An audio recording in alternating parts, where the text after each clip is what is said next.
Like many young people growing up in Canada, I had big dreams of becoming an Olympic figure skater. This dream consumed a huge portion of my early life. I was constantly training, preparing, and traveling from competition to competition. Despite how motivated and prepared I was very often paralyzed by performance anxiety and often crumbled or choked under pressure when it counted most. After one particularly devastating sectionals, when I found I wouldn't be moving on to nationals, I was lucky enough to come home to an outcrying of support from friends and family members, many of whom never had any experience with the high stakes world of competitive sports. But there was one person in particular that I really wanted to talk to. This was an older training mate who, like me, really struggled with performance anxiety, but she had managed to overcome it to become a member of the national team. When I went to her, I was surprised by her reaction. It was as cold can be. Even over a decade later, I still remember what she said to me, which was, well, oh well, now you'll just be one of the 30 or so million people in Canada who will never make it to the Olympics. Fair, but stung to hear. What's so fascinating about this to me is that you would think she would have been the person that's most understanding, having been there herself. Yet she offered one of the coldest and least compassionate responses. My gut instinct to approach the person who had been there drew on the intuition that shared experience breeds compassion.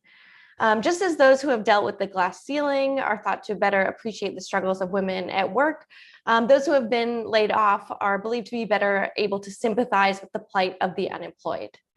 We see this idea in classic literature as well, with this famous quote by Harper Lee in To Kill a Mockingbird that you never really understand a person until you consider things from his point of view, until you climb into his skin and walk around in it. This common sense idea also has scientific support. In a classic study by Clore and Jeffrey, they had undergraduates spend an hour in a wheelchair around campus and found that those who had spent time in the wheelchair were subsequently had more positive evaluations of the disabled than did those who did not. Undeniably, shared experience can foster compassion.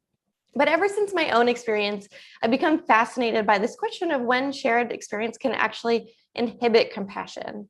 Observing the world around us, we can see this in many life domains, not just failed figure skating careers. Tenured professors can often be very quick to dismiss struggling graduate students.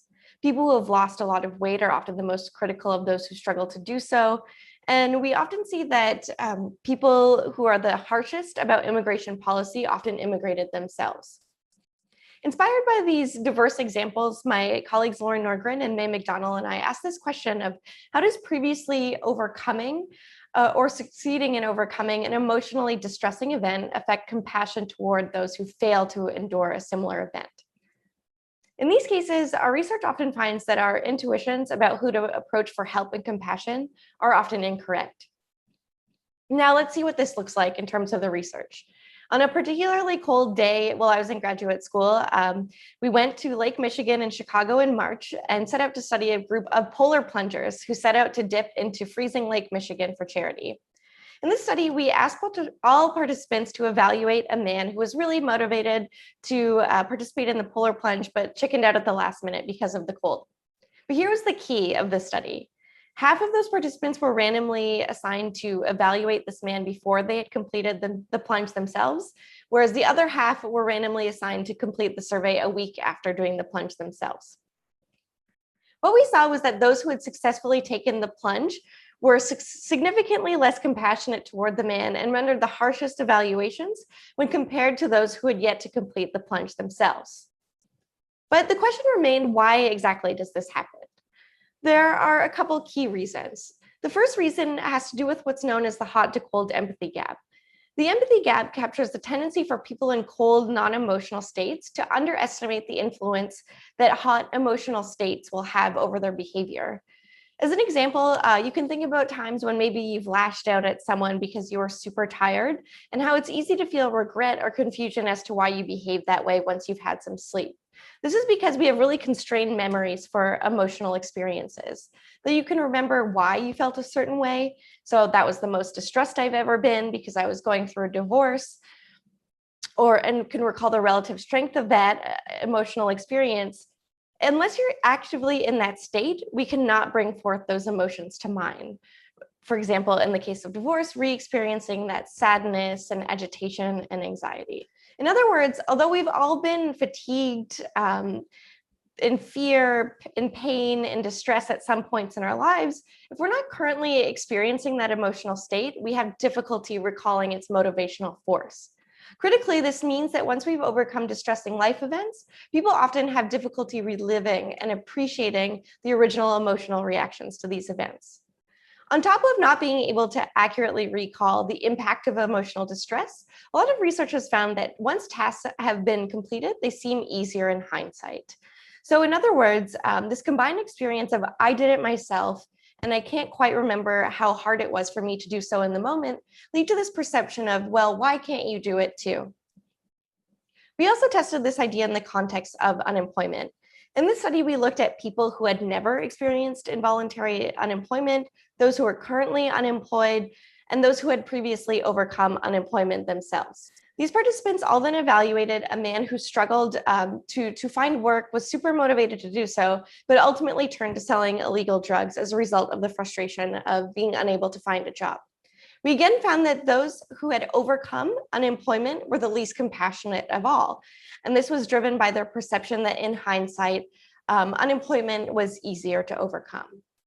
Taken together, we think this line of work shows an important fundamental bias in how we connect with others who have shared our difficult life experiences. A question I've had since this research is then, under what conditions can compassion be reignited among those who have been there? To answer this question with Katie DeSales and Ting Zhang, we started thinking about how people make sense of their own success. There are a number of ways that people could come to understand or make sense of their ability to endure and overcome difficult life experiences. In 2012, President Obama actually remarked on this and took a very controversial stance on this issue by saying, if you've got a business, you didn't build that. Somebody else made it happen. If you were successful, somebody along the way gave you help. Obama's comments were actually viewed as an affront by many to the American ethos of individual success through hard work and effort, the classic pull yourself up by your bootstraps ideology.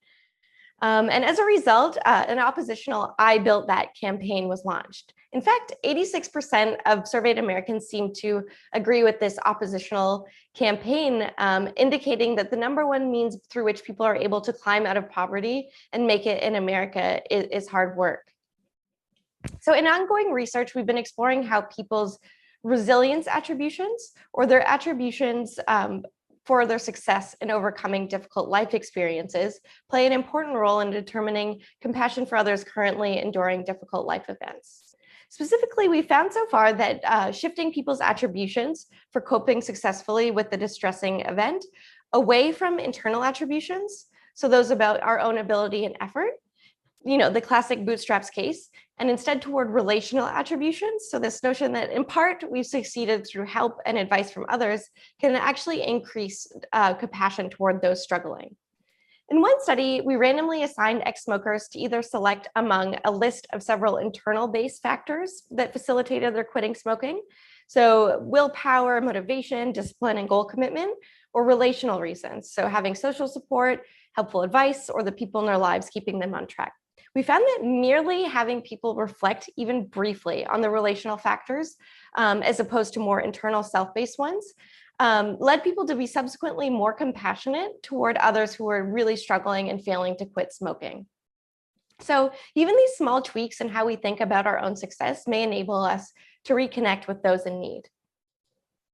To wrap up, while it may seem logical to seek compassion and understanding from those who have been there and done that, sometimes people who've overcome life's difficult events may actually demonstrate the least compassion toward our struggles. And our newer research suggests that when we're on the other side of things, it's important to reflect on those who helped us along the way. I'll end with a quote from another Obama, this time Michelle, who said that when you've worked hard and done well and walked through the doorway of opportunity, you don't slam it shut behind you. You reach back and give other folks the same chances that help you succeed. Thank you for listening.